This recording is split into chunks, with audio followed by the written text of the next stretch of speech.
This is Scottish border country, home to some of the UK's finest and quietest roads.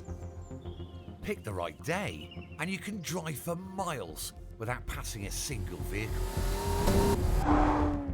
Which is a good thing because I've been handed the keys to one of the world's rarest and most valuable cars. It's called the Lamborghini Countach LPI 804. Bit of a long name, but a short production run. Just 112 are going to be made, and even though they cost 2 million quid each, all of them have been sold. And this particular one, well, it's destined for Lambo's museum. But today, it's all mine. Oof.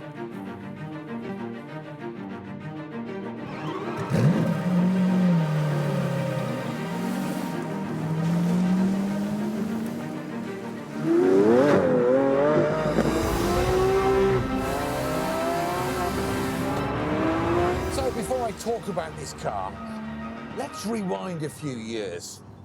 Let's say 50. In the early 70s, the roads were full of Ford Cortinas and Morris Marinas. Cars were just a bit, humdrum.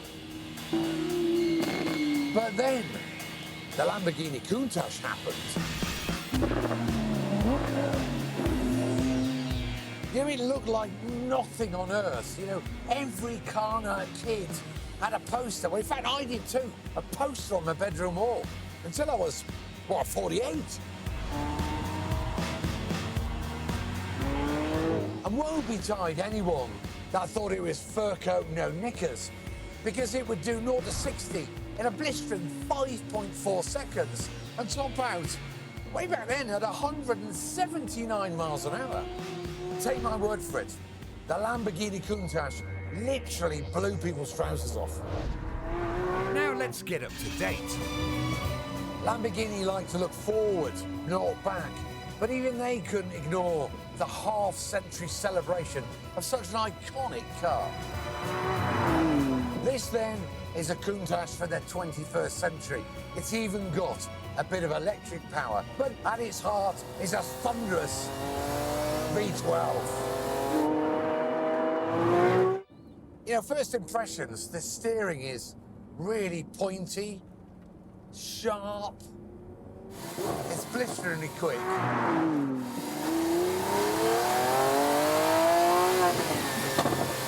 Don't know if you saw if I was biting my lip then. It's an amazing bit of kit. The original Countach squeezed 375 horsepower from its 3.9-litre motor, which in 1971 was just ridiculous. It was top of the trumps. But things have moved on because this Countach has a 6.5-litre V12, producing 770 horsepower. And in case you need a little bit more, an electric motor supplies another 33 horsepower, which sounds a bit pathetic. However, it's actually quite useful. So when you change gear in a car, there is a very small loss in power, like whap, whap. And in a car like this, that small drop really matters. But electric power plugs these gaps and keeps the power on. But what if the charge runs out? But here's the clever thing, it doesn't, because this car gets its electric power not from batteries, but supercapacitors. When you brake, the energy is stored in plates as static electricity. Provided you touch the brakes a few times, which you need to in this car, it'll recharge. 62 comes up in just 2.8 seconds, which is around half the time of the original machine. And left alone, it'll max out at 217 miles an hour. Good job it's all-wheel drive.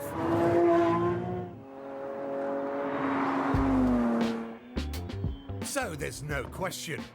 This car is as bonkers behind the wheel as the original was. Thank you very much. Thank you. But does it excite us much on the outside? You know what, I can see little bits of Countach, but I think the problem is when this car hit the streets, there was nothing like it. And of course, we've seen hypercars and the nature of aerodynamics, they all kind of morph into this shape. But I mean, there are some Countach elements to it, like this one crease line up over from the very far front of the car, up over the front wing. That's kind of similar. It's a good effort. I just wish they'd gone further. I would want it to be more extreme. Lambo, Where are you guys from? You from Germany? Heidelberg. Alles klar? Alles klar. So this is the new Lamborghini Countach. Aber it's not for big men, oder? We're in the middle of Scotland, the middle of nowhere, and the only people we bump into is 4 German bikers who don't speak much English. Trust the Germans to pick up on the build quality. It's an old car. Ist das mein Ding? Well, danke schön. Bitte schön. Bitte schön. Tough crowd. And I also had a gripe. The gearbox, which has been borrowed from Lambo's Aventador SVJ. It's always been criticised for being rather agricultural, and although the supercapacitors help smooth things out a bit, the problem is by no means cured.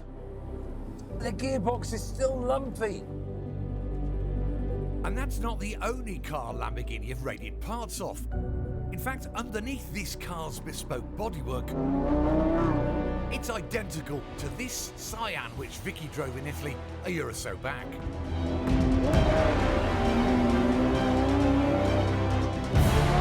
So you could argue that this car is just a cynical marketing ploy designed purely to trade off the Countach name. But frankly, I don't care. I'm just really happy it exists at all, and I got to drive it.